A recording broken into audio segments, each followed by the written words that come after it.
In Chapter 1, the narrative establishes that 130 years after the Pall tore rifts through the Tranquil Empire, travel at night remains dangerous.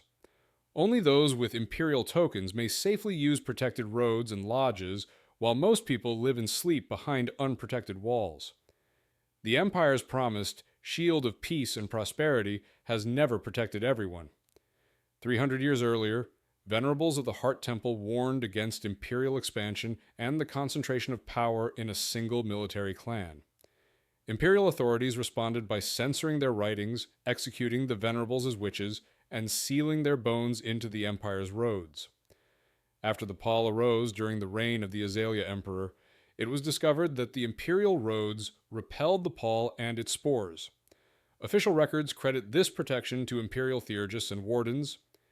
However, common belief holds that the buried bones of the murdered venerables are the true source of the road's power, and that they still protect the forgotten, a belief suppressed by imperial censorship.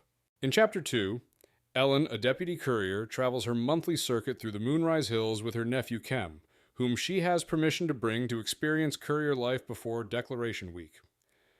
As night approaches, Kem urges them to continue home, but Ellen insists they stop before dark, following strict safety routines despite the low risk of Pall activity. Their conversation reveals Kem's uncertainty about choosing a profession and his reluctance to become a courier. Ellen reassures him that his safety matters more than fulfilling expectations and suggests other possible paths. She decides they will camp at the ancient site known as Three Spires, teaching him controlled risk and discipline. The spires are revealed to be far older than the Empire and imbued with unknown magic. As they approach at dusk, Ellen avoids sheltering in a nearby village for personal reasons. Their arrival is interrupted when someone below urgently calls out to Ellen, forcing an unavoidable encounter. In Chapter 3, Ellen and Kem are overtaken by Elder Marsilian, the farmer Ernesto, and Deputy Sentinel Willamo, who hope Ellen will shelter overnight in their hamlet and renew Ernesto's unspoken marriage plea. Ellen refuses, insisting she must inspect and stay at the Three Spires as part of her duties, and reassures them that warding exists there. Aware of the hamlet's poverty, she gives them food from her pack before sending them home before dark. Continuing on, Ellen explains to Kem that she will not marry Ernesto but quietly seeks better futures for people like him. She warns Kem to remain silent near the spires, explaining that a dangerous presence or haunt exists there, though warded stone offers protection. As they cross the narrow promontory lined with ancient stone guardians, the oppressive danger becomes tangible, reinforcing the sense that something unseen watches them as they approach the towers. In Chapter 4, Ellen and Kem enter the Three Spires compound, a triangular fortress of 3 ancient towers connected by smooth walls and accessible only through a single open arch. Inside is an enclosed courtyard containing a pristine circle of holystone pavement surrounding a spring-fed pool, which serves as a protective ward. Above, an unseen from outside scaffolding links the tower tops to a central platform suspended over the courtyard. Ellen instructs Kem to remain within the holystone circle. They tend to his blistered feet, make camp, and light a fire. Ellen records their stop as a seasonal inspection in her courier log. After drinking tea, Kem falls asleep as the moon rises to its zenith. As moonlight fills the courtyard, shadows begin to move unnaturally. A grinding sound announces the arrival of a presence that forms from shadow and magic into a human-like haunt. The entity approaches, but halts at the edge of the holystone pavement, sees Ellen, and smiles, confirming the ward's power and the reality of the danger.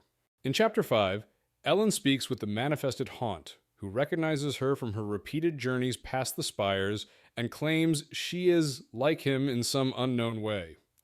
He confirms that haunts cannot possess a person without consent and that any passage into a body would be temporary. The haunt reveals he has appeared because he hears a renewed call of sorcery, an echo of ancient catastrophes he calls the Shivering Tide and the Hollow Wind. He does not know the Tranquil Empire and views its claims of peace with skepticism. Listening, he senses a dangerous resurgence of old magic and declares he must investigate it by traveling north. Bound to the spires without a body, he invokes the law of passage and asks to borrow a living body to travel, first implying Ellen, then demanding Kem instead. Ellen refuses.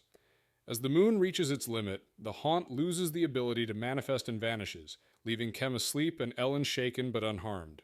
In Chapter 6, Ellen realizes the moonlit scaffolding disperses the magic that allows haunts to enter the courtyard and that their time is limited. She wakes Kem and confirms he is unharmed. As the moon reaches the central platform, the sealed doors of the spires open. Keeping Kem strictly on the Holy Stone, Ellen leads him into one tower. They climb a spiral stair and cross a narrow, magically solid bridge to the suspended central platform. From there, the moonlight reveals a hidden vision. The barren valley below appears as a vast living city of towering trees, bridges, spires, gardens, and crowds, clearly not part of the present world. Ellen explains she does not know whether the vision is of the past, the future, or a remnant of ancient sorcery. As the moon continues west, she insists they leave before the window closes. She makes Kem swear to tell no one what he has seen, and he solemnly agrees. In Chapter 7, the narrative details the consolidation of imperial surveillance and control under the Honeysuckle Emperor. Following the death of the Peony Emperor, the new emperor inherited the throne and confined surviving siblings to a special wing of the imperial compound. She disabled her younger brother, placing him in charge of the expanded Imperial Order of Wardens who monitor for treason and enforce imperial authority across the empire. The all-seeing eye symbolizes both the first Prince Warden and the omnipresent surveillance. In cities, scions of manors seek positions in the wardens to gain influence. In market towns, mayors and guilds cultivate friendly agents. In halts and moat villages, young justiciars serve terms to oversee local affairs. Beyond the imperial roads, in hedge and ditch hamlets, residents rarely encounter wardens. There, the couriers who traverse unprotected paths serve as the only line of defense against the pall and its deadly spore, making them essential to the survival of the outlying provinces. In Chapter 8, Ellen and Kem leave the Three Spires at dawn, descending past the statues and following their usual route along Lancer's Ridge. They pass old village ruins and a terrace with a pile of enormous skeletal remains, remnants of creatures likely warped by the pall's spore. Ellen scans the area carefully for signs of spore eruption, noting abnormal growth and sensing a faint rose oil scent, a warning of imminent spore activity. She identifies a tuft of late-blooming sedge emitting spore threads and observes a field mouse drawn to it, which becomes ensnared and devoured by the spreading corruption. Using her secret magical ability, she summons a spectral white viper from the scar on her forearm. The viper attacks the sedge and mouse, neutralizing the spore threads while preventing them from reaching her life force. Ellen then digs out the spore cap and pours salt spirits over it, destroying it completely. After the spore is eradicated, the area is left clear with no trace of the growth remaining. In Chapter 9, Ellen and Kem reach the lookout and spot a caravan approaching from Ilvawen Cross.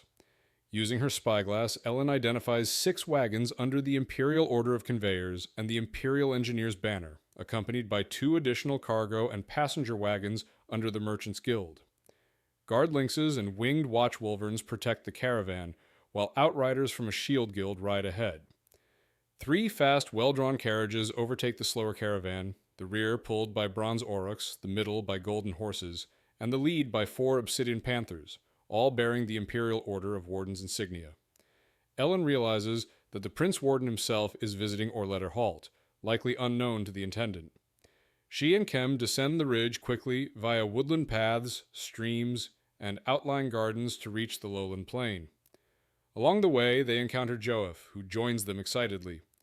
He suggests Kem hide in the attic archives to observe the dignitary's arrival, and Ellen grants permission, warning them to remain unseen. In Chapter 10, Ellen follows Kem and Joef as they race toward Orletter Halt, reflecting on the avalanche that blocked Grinder's Cut 2 years earlier and the ongoing importance of the road for imperial administration and trade. Approaching the halt, she scans for spore activity, noting her responsibility to alert the community while maintaining safety. Festival preparations for Declaration Week are underway, with wreaths, decorations, and officials preparing for the imperial visit. Upon reaching the Intendant's offices, Ellen discovers the impending arrival of the Prince Warden, unexpected by local authorities. She urgently reports that she has eradicated a small, fresh spore eruption on Lancer's Ridge, and instructs the Intendant to increase surveyor patrols in the Moonrise Hills. Moving quickly through the administrative corridors, she gains access to the Intendant's private audience, navigating past menials and staff. Just as she begins to brief him on the threat at Lancer's Ridge, 5 rapid horn blasts signal the imminent arrival of the Prince Warden's party. In Chapter 11, the Prince Warden, His Highness Gewulin, arrives at Orletter Halt amid a throng of menials laying out golden carpets and wardens stationed with bows. He is accompanied by Luviara, a Heart Temple theurgist serving as his interlocutor. Ellen positions herself beside the intendant, observing the prince's impeccable appearance and protocol. Luviara formally announces Gewulin's titles and honors, prompting all present to kneel, including the intendant and Ellen. The prince expresses displeasure at the unprepared reception, questioning the intendant and the theurgist about missed messages. The intendant explains that Orletter Halt received no prior notice and that a Griffin scout had not arrived.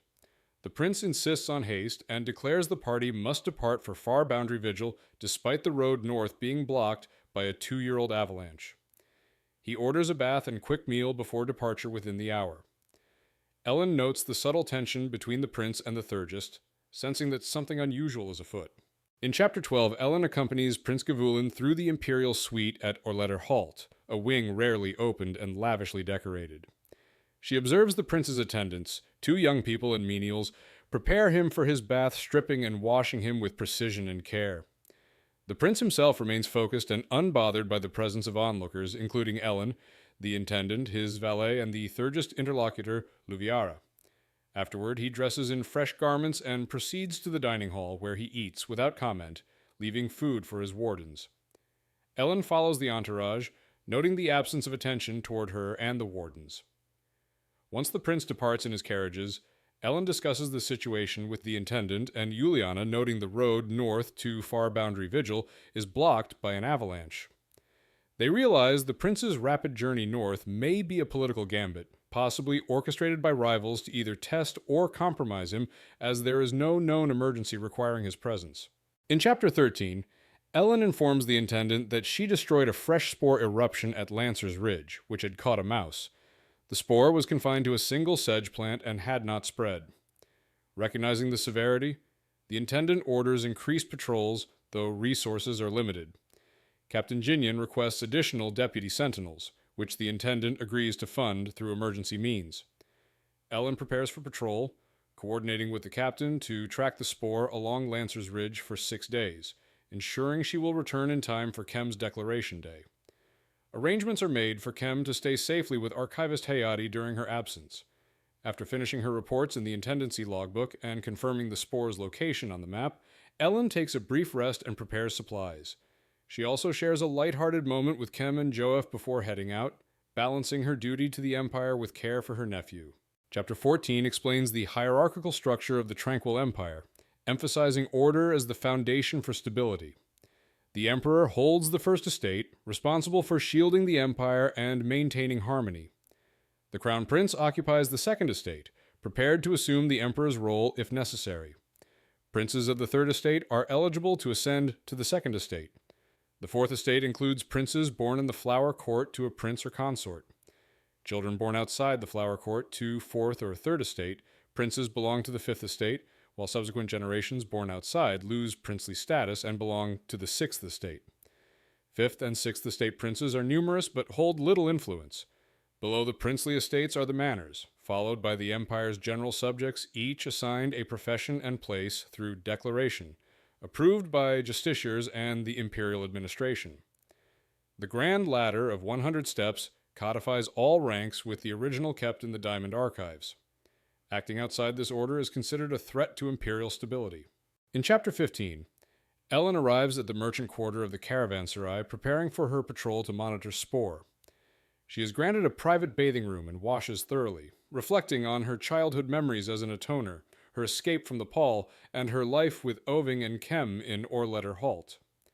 After bathing, she dresses in clean clothes that Kem had prepared for her. Kem joins her, having packed her provisions, and they head out together. As they reach the entry courtyard, a surge of activity signals the arrival of the supplies for the Imperial Engineers, including bull elk and riders, likely part of a local levy assisting the engineers. Amid the commotion, Ellen sees a tall, familiar figure, Lord Duin, whose appearance shocks her. Before she can react or hide, he recognizes her and shouts accusations, labeling her a thief and murderer, calling for her arrest, setting up an immediate confrontation with a powerful figure from her past. In Chapter 16, Lord Duin confronts Ellen at the caravanserai with his personal escort, intending to reclaim his daughter, Kema, and asserting that Ellen aided in her abduction. Kem interposes himself between Duin and Ellen, revealing himself as Kema by declaration, which shocks Duin. Despite Ellen's insistence that Oving, Kem's mother, is dead, Duin claims otherwise, asserting his right to take Kem. Ellen is physically threatened, beaten with a whip, and forced to walk beside Duin's retinue to the residence, while Kem is separated under Duin's control. Upon reaching the audience hall, Duin presents the caravan's manifest and accuses Ellen of murder and theft during her service in Duin Manor Militia, demanding execution. The intendant intervenes, stressing Ellen's value as a deputy courier who recently eradicated Spore on Lancer's Ridge, and insists on legal oversight. Duin agrees to an investigation, but refuses to leave until his claim over Kem is formally recognized, setting up a tense, legal, and familial confrontation. In Chapter 17, Ellen is escorted to the blockhouse cell by intendancy sentinels under Lord Duin's insistence, following his claim over Kem and accusation against her. Duin attempts to assert immediate authority over Ellen, but the intendant intervenes, refusing to allow her to be removed from his jurisdiction, citing her status as a deputy courier. Duin reluctantly agrees to have Ellen detained in a secure cell while the investigation proceeds, with 2 militiamen assigned as guards. The cell block is empty due to Declaration Week amnesty, and Duin personally inspects and locks Ellen inside, ensuring her confinement. Ellen is cut off from Kem, who remains under Duin's control, intensifying her worry for his safety. Alone in the dim corridor, she contemplates her limited options and the imminent risk to Kem. A figure revealed as Ujin subtly enters through a grill with a knife, signaling potential assistance. The intendant seeks an explanation, setting the stage for Ellen's next move. In Chapter 18, Ellen converses with the intendant while confined in the blockhouse, explaining her concealment of Kem's parentage. She recounts how she and Oving fled with Kem to protect him from Lord Duin, detailing the abuse Eoving suffered and the dangers of the Spore. The intendant acknowledges her loyalty and understands why she withheld the truth, but insists that under imperial law, Kem is manor-born and must legally be returned to Duin. Ellen emphasizes that their choices were driven by survival. They risked their lives to protect each other and Kem. The intendant reflects on his own experiences and recognizes the rationale behind her actions, noting the white tongue plague had previously led to manors taking in outsiders for survival. Their discussion is interrupted by a horn blast, signaling the return of Prince Gevelin. The chapter ends with Captain Jinyan arriving at the blockhouse, indicating that the Imperial Prince has returned, setting up the next developments in the unfolding conflict. In Chapter 19, Ellen and the Intendant discuss the Prince's delayed arrival, and the possibility that Prince Astalin deliberately misled Prince Gavulin to undermine him in the palace. Ellen proposes using a secret overland route across Grinder's Cut to guide the prince safely past the blocked Imperial Road, hoping this gamble will allow them to protect Kem. The intendant acknowledges the risks, but concurs that the prince may take the overland route to avoid embarrassment, making Ellen's plan plausible. They decide Kem should act as her assistant due to his agility and fearlessness. Captain Jinyan warns that delaying the prince could be dangerous. As they prepare to leave the blockhouse, the prince arrives on foot, visibly furious. He strikes the intendant with a riding whip and demands to know why the messages about the road did not reach him. The intendant calmly explains that no messages or Griffin Scout reports arrived and suggests an alternative route, prompting the prince's suspicion and frustration at being deliberately slowed. In Chapter 20, Prince Gavulin arrives at Orletter Halt, frustrated that misleading messages delayed him. He confronts his wardens, demanding explanations for why they did not warn him about the blocked Imperial Road, suspecting deliberate interference by Prince Astalin. The intendant proposes an alternative, a secret overland route through the Moonrise Hills to a smuggler's bridge across Grinder's Cut. He recommends Ellen, a deputy courier familiar with the terrain, to guide the prince. The prince initially dismisses the idea, questioning why it was not reported, but the intendant stresses Ellen's experience and physical ability to manage the hazardous path. As the discussion concludes, Lord Duin enters with Kem and his retinue. Kem seizes the moment to act, breaking free from the militiamen and kneeling before Prince Gavulin. He formally declares himself as a manor-born ward capable of choosing his own service, opting to join the wardens instead of remaining under Lord Duin's control. In Chapter 21, Kem successfully completes his declaration before Prince Gavulin, officially joining the Imperial Wardens and binding his service to the Emperor, defying Lord Duin's attempts to assert authority over him. Lord Duin confronts the prince, threatening Kem, but Gavulin asserts his authority and forbids Duin from interfering, forcing him to retreat in anger. With the declaration secured, the prince organizes the expedition to reach Far Boundary Vigil via the Moonrise Hills and the Smuggler's Bridge over Grinder's Cut. Ellen is assigned as the deputy courier to guide the party along the difficult route, supported by the experienced young warden Ipis. Preparations are made swiftly. Kem boards a carriage with Ipis, and Ellen takes her position in the lead carriage with Hemerlin. The Panthers, guided by Hemerlin, respond to the presence of the Viper. Lord Duin watches angrily from a balcony, but the group departs immediately, setting out on foot and with pack animals for the perilous overland journey. In Chapter 22, Ellen directs the cavalcade north, overriding Hemerlin's initial plan to turn south, prioritizing the fastest route for Prince Gavulin and ensuring Kem's safety. The party passes through the halt, observed with awe by townsfolk, and continues along the river track toward the Moonrise Hills. Ellen guides them past lowland villages and toward the ridge, signaling where carriages must stop and pack animals take over for the more rugged terrain. The path narrows, challenging the carriages, but they safely ascend the ridge to the long saddle running north and east into the hills. The party spots the spore-infested bone pile near the ruins of the abandoned village and plans to move to a nearby hamlet to shelter for the night. At dusk, the intact spires appear on a distant promontory. The prince, captivated, insists on visiting the spires immediately, despite Ellen's warning. She is left with Captain Simo to show him the spore site, while the main party proceeds. In Chapter 23, Ellen guides the wardens, Simo, Jervy, and Zilsi to the spore-infested bone pile, demonstrating safe footing and showing the scar where she previously eradicated the spore. Simo uses Shrave steel and powder in a ritual to ensure no lingering spore remains, with faint, magical phenomena occurring around the dust. Once satisfied, the wardens sweep the area for other signs of fresh spore, and dusk falls, the moon rising above the spires. Ellen worries about the prince entering the spires at night, but is forbidden to advise him. She leads the wardens up the promontory, observing the encampments set up for the Imperial party. Carriages arranged in a triangle, beasts protected, menials tending to equipment and preparing meals, and Luviara recording notes. She notices Kem and Ipis are absent. The eerie, still spires compound looms, and Ellen senses danger. Suddenly, a bell tolls and she hears voices, realizing the prince's presence there may have endangered Kem, intensifying her anxiety. In Chapter 24, the history of the Paul's rise and the Imperial response is recounted. Initially, a prince of the Fourth Estate was sent to investigate the Paul, but did not return.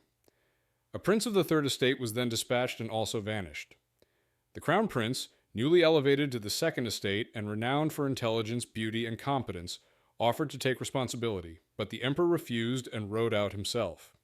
When he too failed to return, the Crown Prince became the ill-prepared Mallow Emperor, neglecting her duties and seeking her father instead, ultimately disappearing.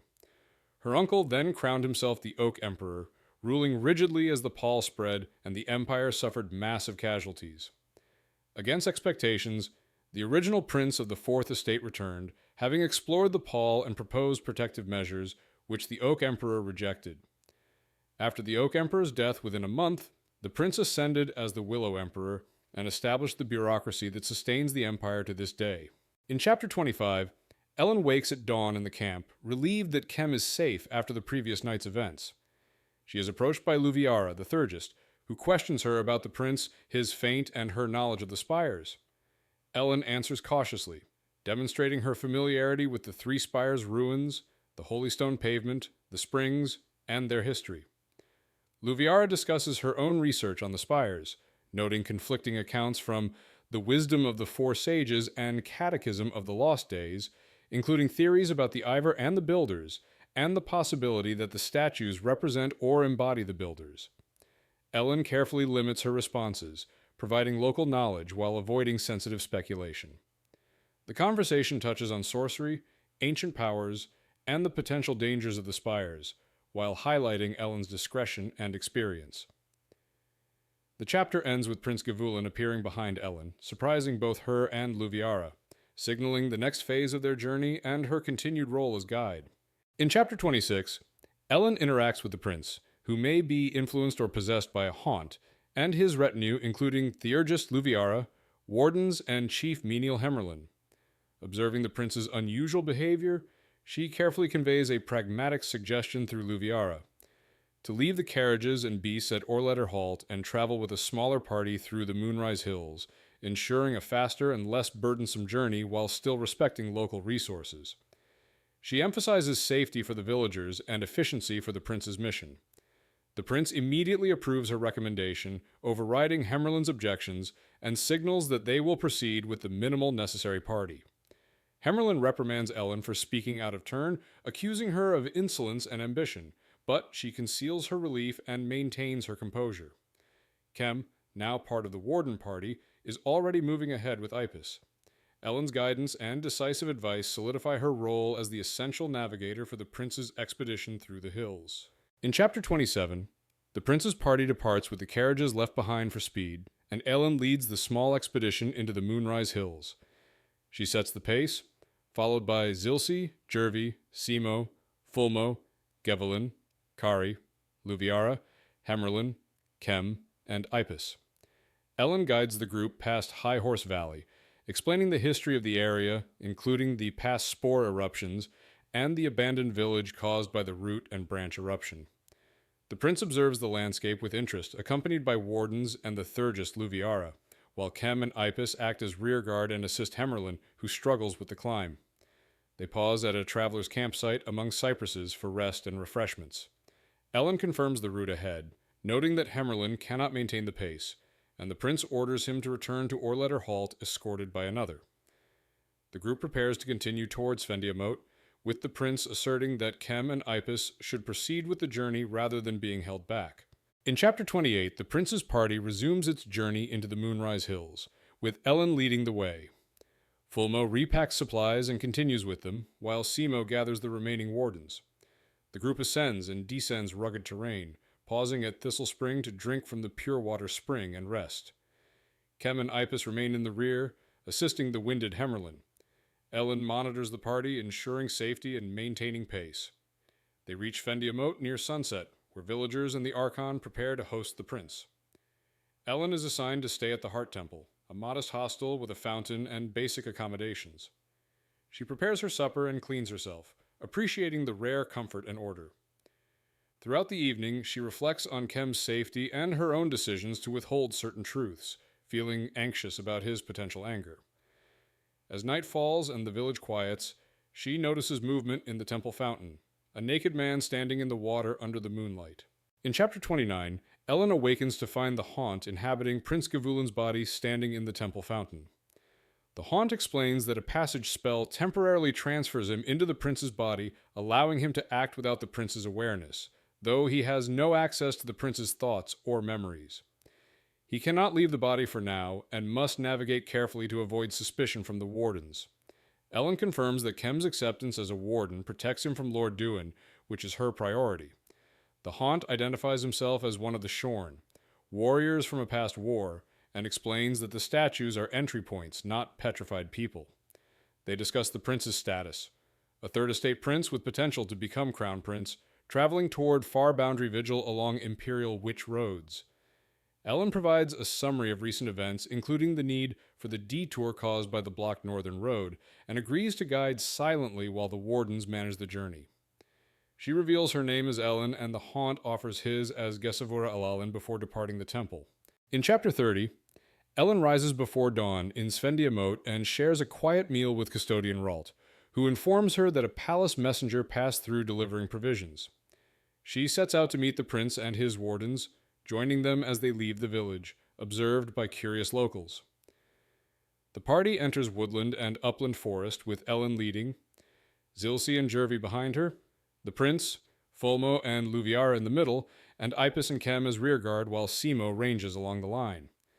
They encounter wildlife and a shift in weather, prompting the group to pause and don rain gear. Concealed behind bushes, Ellen overhears Zilsi and Ipis speculate on her purpose and Kem's background. Simo confronts her, and she defends the intendant's integrity, earning his approval.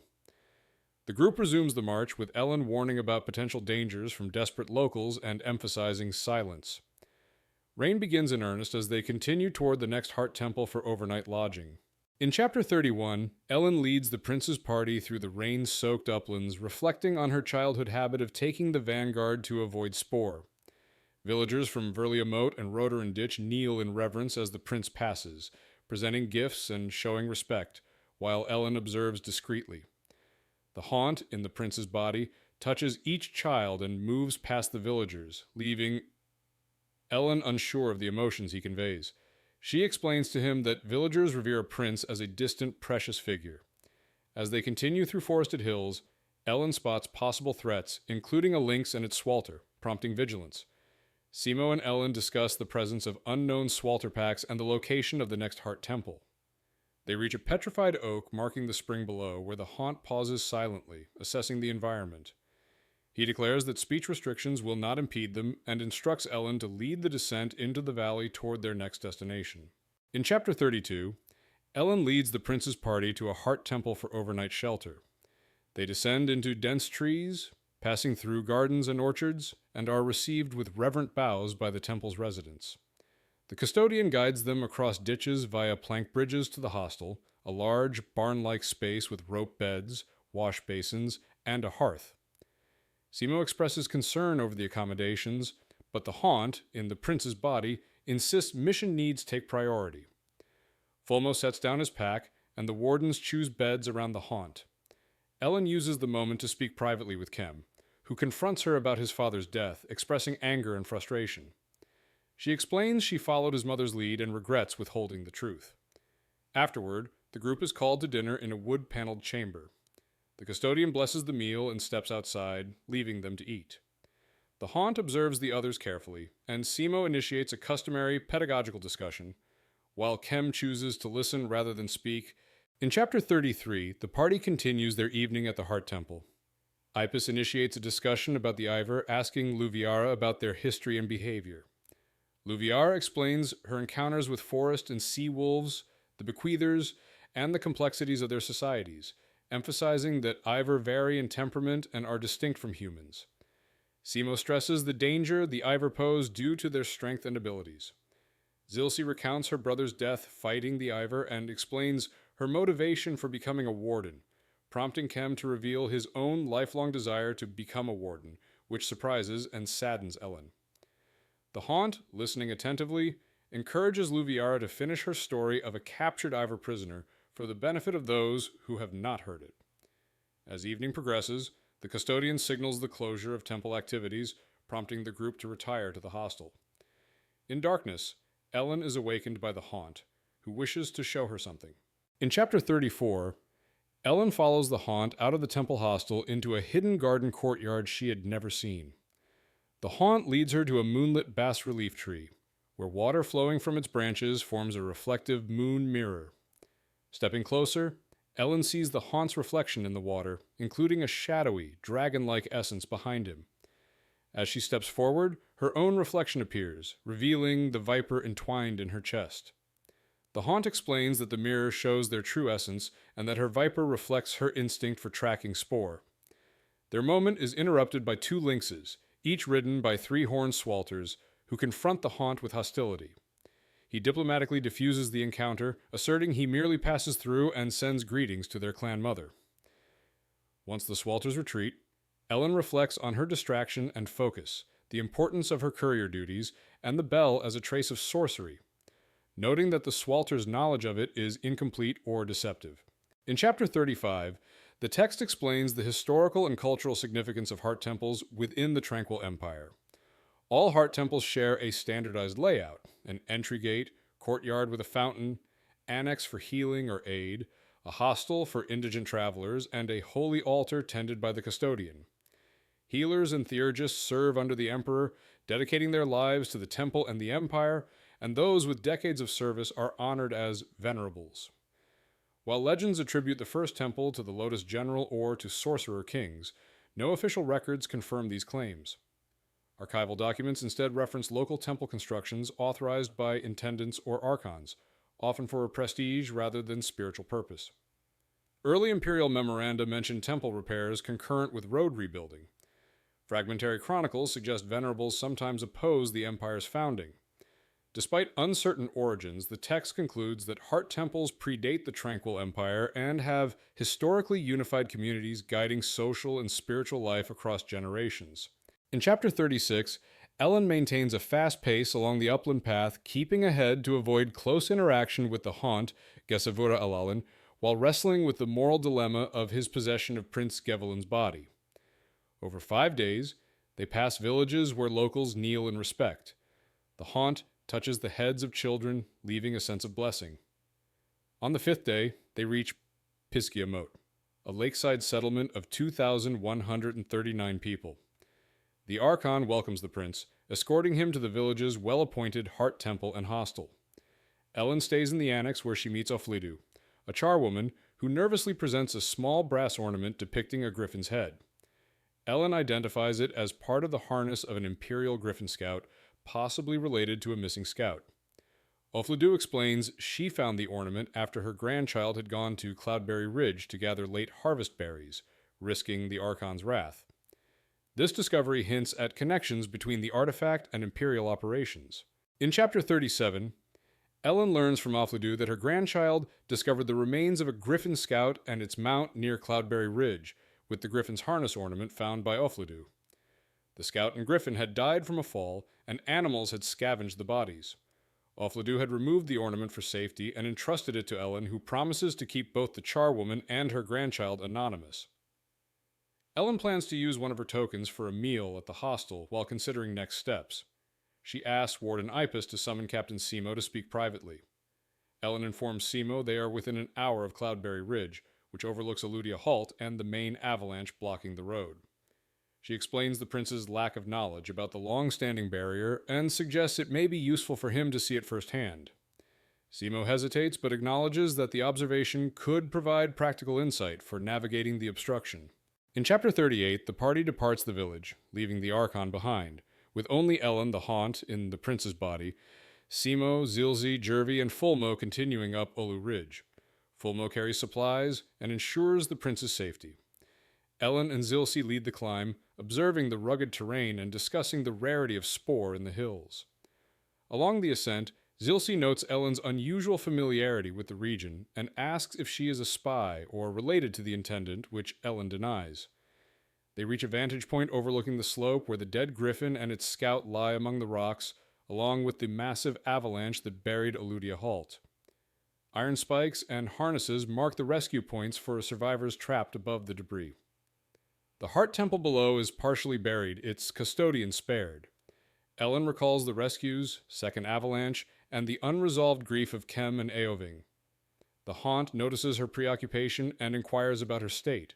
In Chapter 39, Ellen, the Haunt, Simo, Zilzi, and Jervy survey the avalanche site and the blocked road through Grinder's Cut. From vantage points, they observe the extent of the rubble, the buried road, and note that while physical passage is impossible, the magic built into the roadbed remains intact. They discuss the origins and purpose of the Witch Roads, protective magic, and Vigil Towers, which monitor traffic and the Pall. The Haunt explains that North and South Flat Vigil Towers lost contact with the Far Boundary Vigil, prompting the prince's urgent journey north. Using the brass griffin ornament as a marker, Ellen draws attention to a nearby tuft of feathergrass where they discover the dead griffin and its rider, confirming Oflida's report. The rider's official pouch is missing, suggesting deliberate removal by someone aware of the bodies. They catalog the scene, noting the bolt, jewelry, and clothing, and plan to maintain secrecy, doubling their guard overnight and departing at dawn. In Chapter 40, the Haunt secures Elen, Simo, Apis, Kem, and Fulmo in a suite at Fisherman's Rest after returning from surveying the ridge. The Gagast Fulmo examines the crossbow bolt found near the dead griffin and rider, detecting 3 deadly toxins: fleshbane, red-striped snake venom, and an unknown contact poison capable of killing large animals. The party realizes they are being deliberately targeted. The Archon sends a lavish supper with cloudberry brew, which Fulmo identifies as drugged. They pour it out and eat the rest, confirming no contamination. The Haunt emphasizes secrecy and cautions against revealing their discoveries. They discuss potential culprits, considering the Archon or Lord Duen, but cannot confirm involvement. The party prepares to continue their journey at dawn, aware that any assailants may strike once they are isolated on the road. Ellen confirms she can guide the group safely, and the Wardens and Haunt plan their departure while remaining vigilant. In Chapter 41, Ellen leads the party, including the Haunt, Simo, Kem, Ipis, and Zilsi, out of Fisherman's Rest at dawn, taking a secondary path into the Moonrise Hills to avoid the Archon's reach. The Archon and her entourage, including armed Heartlanders, follow behind. Ellen navigates the terrain using her knowledge of landmarks, including a large ancient spruce and a ruined hamlet, to hide the party and evade pursuit. The group waits as the armed contingent passes, confirming that the Archon's party may intend harm to the prince. Ellen explains the geography, noting isolated hamlets, copper mines, and possible routes for intercepting the pursuers. They descend, pass ruined structures, and plan to reach a rope bridge ahead of the Archon's forces. The terrain is treacherous, with steep ridges and grassy slopes, and Ellen coordinates movement carefully to ensure the party's safety. The group prepares for climbing and stealth to stay ahead of potential attackers. In Chapter 42, Ellen leads the party, including the Haunt, Simo, Kem, Ipis, Zilsi, and Luviara, through a hidden swalter delving, a cave behind a waterfall, avoiding pursuit. The entrance is perilous, with slippery ledges and algae-covered rocks, and the cave shows no recent habitation. Inside, they discover a large, ancient structure resembling a beehive with square pillars surrounding a central shaft, possibly a blocked well. The group explores branching tunnels, encountering traps such as thread-triggered darts, which Luviara narrowly avoids. Ellen guides them through the twisting tunnels to a ladder-like route built into the shaft's walls. They ascend using their strength and skill, emerging onto a flat plateau that offers a view of the north wall of Grinder's Cut and surrounding tableland. The Haunt follows, keeping watch. The party pauses to relieve themselves behind rocks before continuing along the plateau toward the next phase of their journey, with all remaining alert for dangers. In Chapter 43, Ellen leads the party along the rim of Grinder's Cut toward a rope bridge spanning a vast canyon. The southern and northern rims are separated by a dizzying drop, with the river and Paul below. Ellen identifies a safer point where the canyon narrows and the rope bridge spans intact piers.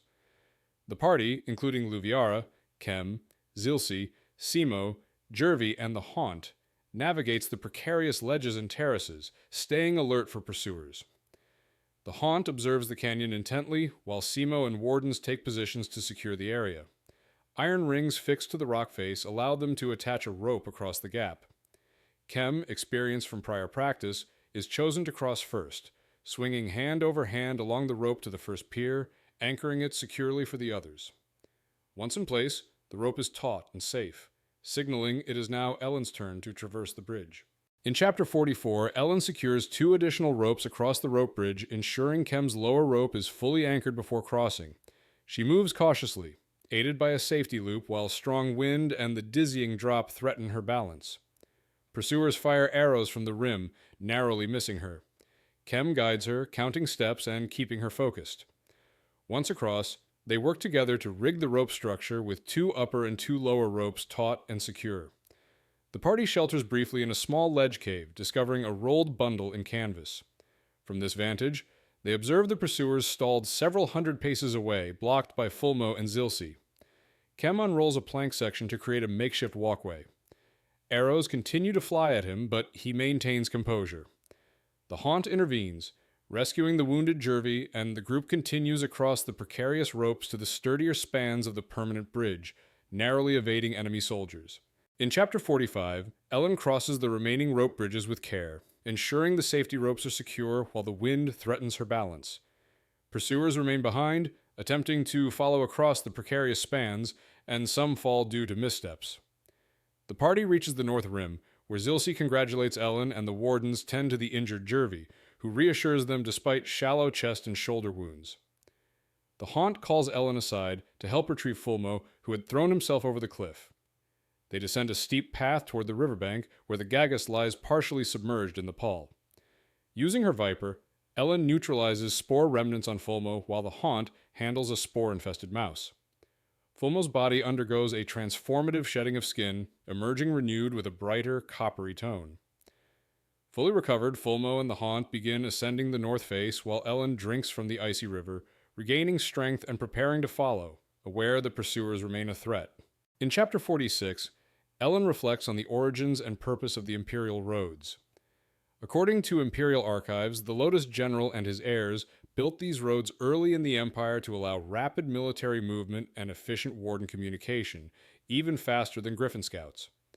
However, travel along the witch roads and fragmentary local scrolls reveal a more complex history. Unlike other imperial roads, the witch roads repel the pall, a deadly, spreading fog and spore that arose 200 years after the empire's founding, long after the roads were built. Since the pall's emergence was unforeseen, the roads could not have been deliberately designed for its defense. This raises questions about why only certain roads possess this protection. The origins of the witch roads remain uncertain. They may involve the bones of holy venerables used as mortar, or they may predate the empire entirely, created to guard against a threat foreseen by ancient ancestors. The account is drawn from Luviara's compilation for the Inner Chamber of the Heart Temple. In Chapter 47, Ellen reaches the North Rim at dusk, having lagged behind the Haunt and Fulmo to process the events of the Rope Bridge skirmish. She reflects on the recent battle, the death of pursuers, and the Haunt's mysterious abilities that protected the prince's party. The group sets up a defensible camp with fires at cardinal points. Zilsi and Kem clear potential spore hazards, while Ipis inspects the ground. Fulmo prepares food, appearing slightly smaller but otherwise unharmed. The Haunt tends to Jervy's injuries with a subtle golden haze around his hand, possibly aiding healing. Simo intercepts Ellen to question her knowledge of the region and the Gaggus' unique traits, confirming she understands Fulmo's immunity to spore and his protective role. They plan to depart at dawn overland toward the road north of the 5th Bridge. Ellen observes the others settling, with Kem still upset with her, and sits to eat, reflecting on the dangers they survived and the complexity of their mission. In Chapter 48, Ellen converses with Zilsi around the campfire, discussing their backgrounds and personal histories. Zilsi reveals her past with a former lover who entered a political marriage, while Ellen explains her upbringing, responsibilities toward her sister, and lack of opportunity for marriage. Their conversation builds mutual respect and understanding. Meanwhile, Kem shares his personal journey of self-discovery, recalling how his friend Yoef helped him realize his identity and path as a warden. Luviara observes, appreciating the trust shown. Ellen notes the ongoing tensions within the party, but maintains her focus on duty. Zilsi, Kem, Ipis, and Luviara settle for the night while Jervy, injured, lies in the center of the camp, still surrounded by a faint golden haze from the Haunt's healing. The group prepares for the next stage of their journey, with Ellen reflecting on the challenges faced and the trust and bonds forming among the wardens. In Chapter 49, Ellen wakes at dawn to find Jervy eating and recovering from his injuries, with Zilsi standing nearby. The group breaks camp and sets out west-northwest across Far Letter Intendancy, with Ellen leading. Jervy moves with only a slight limp, and his wounds are tending well under the Haunt's care, indicating effective field medicine. As they walk, Kem joins Ellen, prompting a tense discussion about trust and withheld truths.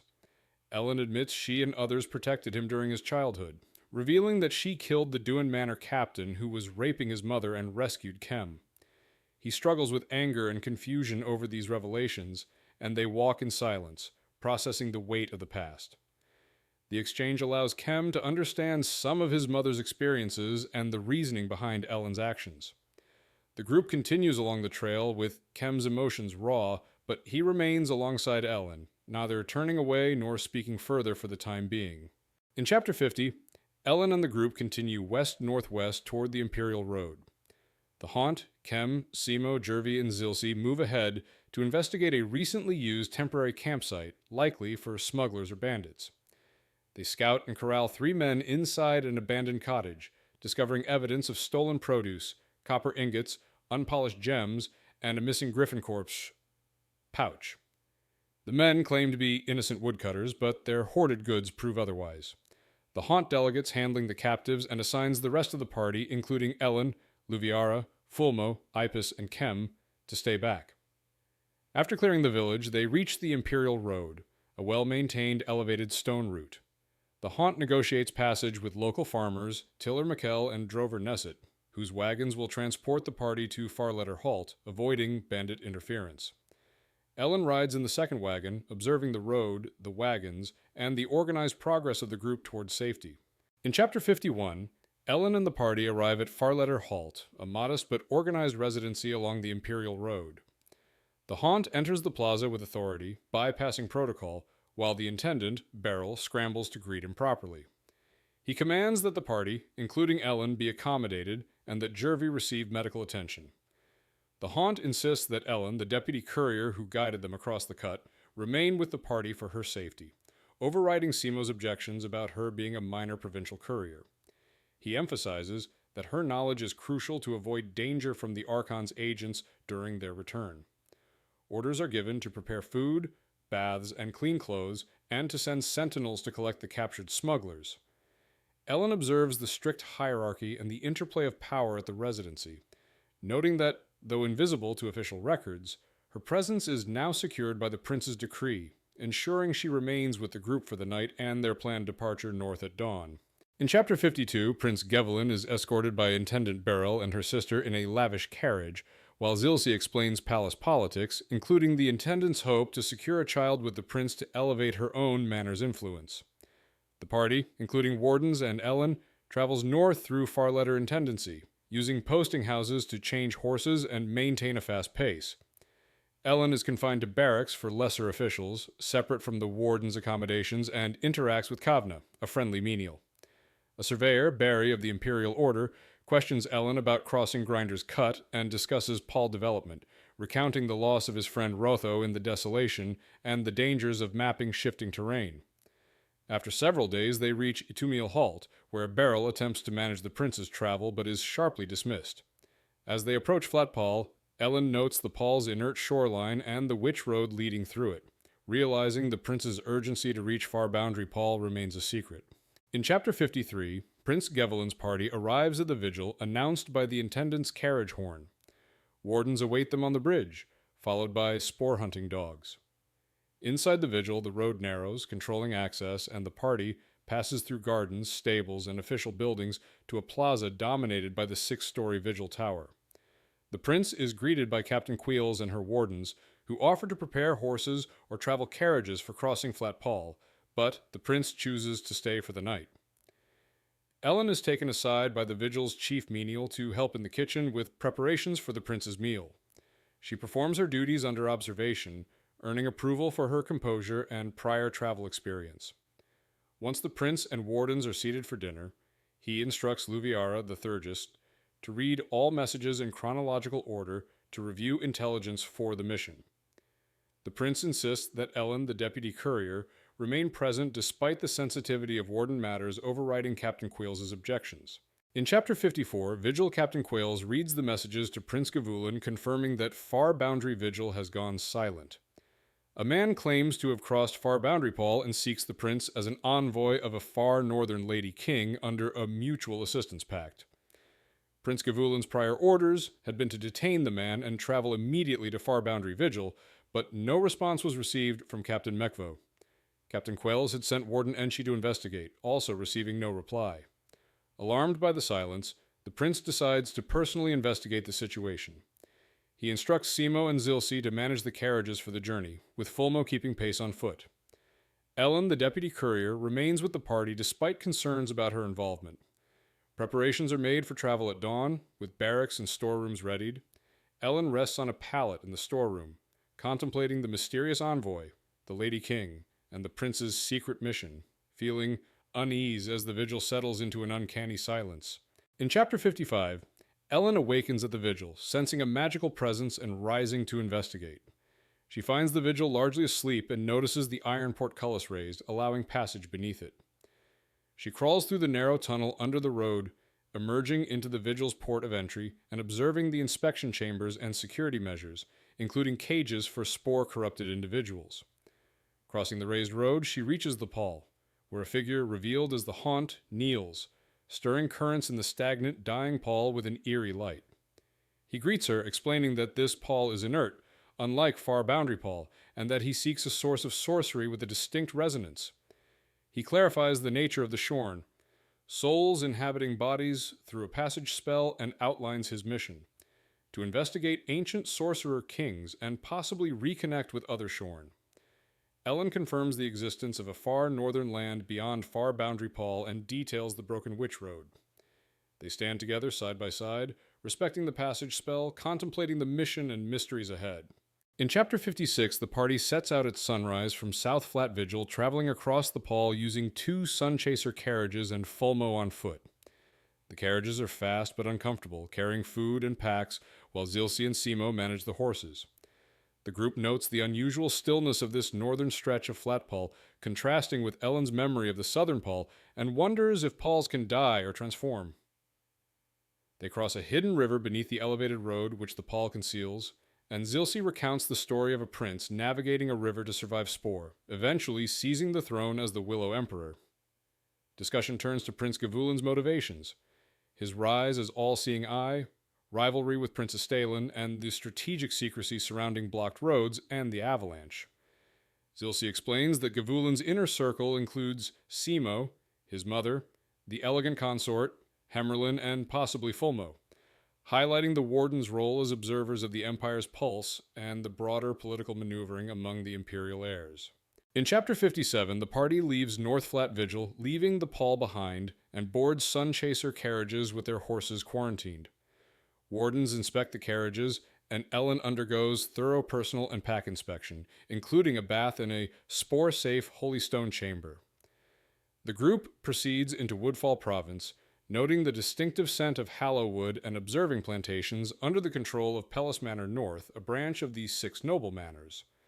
Along the way, the group discusses the Empire's history, the Willow Emperor's protocols, and Prince Gavulin's rise to all-seeing eye, explaining palace politics and rivalries, including his competition with Astalin and the Crown Prince Menelin. They note the unusual emptiness and stillness of Flat Pall, speculating it may be dying. The party halts briefly to change horses, and Ellen reflects on the challenge of conveying truths to Kem while respecting Ao's wishes.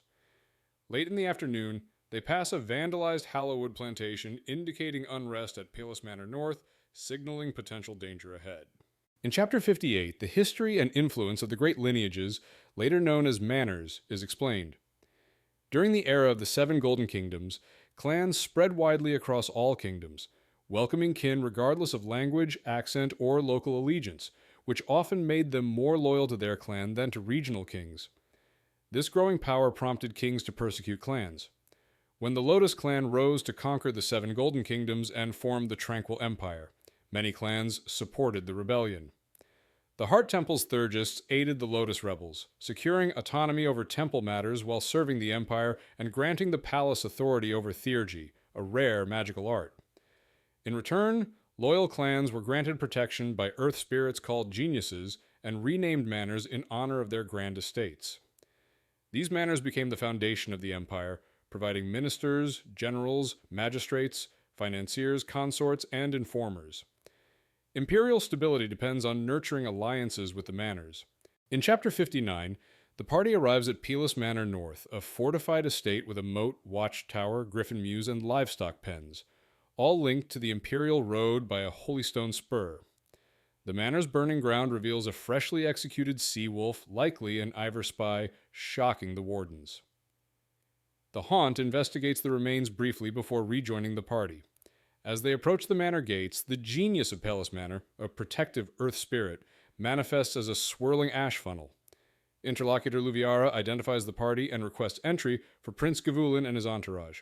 The genius grants passage. Inside the manor, the wide courtyard is flanked by grooms, militia, and manor kinsfolk. Lord Genia, a retired tutor to the Magnolia Emperor, greets them with formal respect, prepared to provide bath, meal, and lodging until dawn. The party's arrival is acknowledged in advance, signaling that Pellis Manor is aware of Gavulin's approach, raising questions about the Haunt's disguise and the manor's potential awareness of his true identity. In Chapter 60, the Haunt arrives at Pellis Manor North and reports to Lord Genia that the Griffin Scout and her mount were murdered in the Moonrise Hills, shocking the manor's residents. The Haunt emphasizes the urgency of discussing matters privately after a bath and meal. Lord Genia confirms ongoing attacks on Hallowwood plantations, possibly linked to Lord Duin, and reports a marriage overture from Duin Manor for her granddaughter, Warvua, which the Haunt immediately rejects. The party bathes in the manor's luxurious facilities, with Zilsi guiding Ipis, Kem, Jervy, and Ellen. Afterward, the Haunt convenes a private discussion with Gunaya, who provides a report on the scout's death and the burning ground incident. Ellen climbs the watchtower with a militiaman observing the manor's griffin mews, sarpapens, and distant inlet of Paul flowing from far boundary Paul. The inlet is monitored day and night to prevent spore or sabotage, highlighting ongoing security concerns around Hallow wood plantations and potential threats in the region. In Chapter 61, at dawn, the party departs Pellis Manor for far boundary vigil. Ellen rides beside Zilsey on the driver's bench with Kem and Ipis in the rear, while the Haunt gives her instructions to note the route and stops. Far Boundary Vigil is a remote terminus with a minimal garrison, 6 wardens, 12 menials, and 1 captain, Mekvo, who is recuperating. The journey proceeds efficiently, with horse changes at Pellis Manor and along the road, as the Sun Chasers travel through Woodfall Province's forests and farmland. Ellen observes Hallow wood plantations, which protect against spore, and notes the impact of recent vandalism on plantations. The Haunt drives the carriage for security and speed, keeping the party close. Ellen and the Haunt discuss Lord Genia, her role in the prince's upbringing, and her connection to the elegant consort, explaining Pellis Manor's loyalty to Gevelin. The chapter closes with reflections on their proximity, the Haunt's plans to enter the Pall, and Ellen's internal reckoning with hope and trust. In Chapter 62, the party continues north toward Far Boundary Vigil, riding through open meadows dotted with sheep and isolated copses. Zilsey and Ipis scout ahead to ensure the Haunt's safety from potential ambushes, keeping the prince protected while he rides beside Ellen. They approach Irvinholt, a sparsely populated former trade center now diminished by the Pall, where the Heart Temple provides accommodations. The Haunt presses onward to reach the vigil quickly, concerned that Lord Genia's messenger and Captain Mekvo have not returned, indicating potential danger. Zilsey explains the political context. Prince Estalin likely orchestrated the murder of the Griffin Scout and other interference to hinder the Haunt, as the Crown Prince's position is insecure and the manors must show loyalty publicly. Ellen begins to piece together the puzzle of missing information and the strategic significance of Far Boundary Vigil, noting the existence of a nameless land beyond the Pall. The party presses forward with strong horses, maintaining pace and vigilance.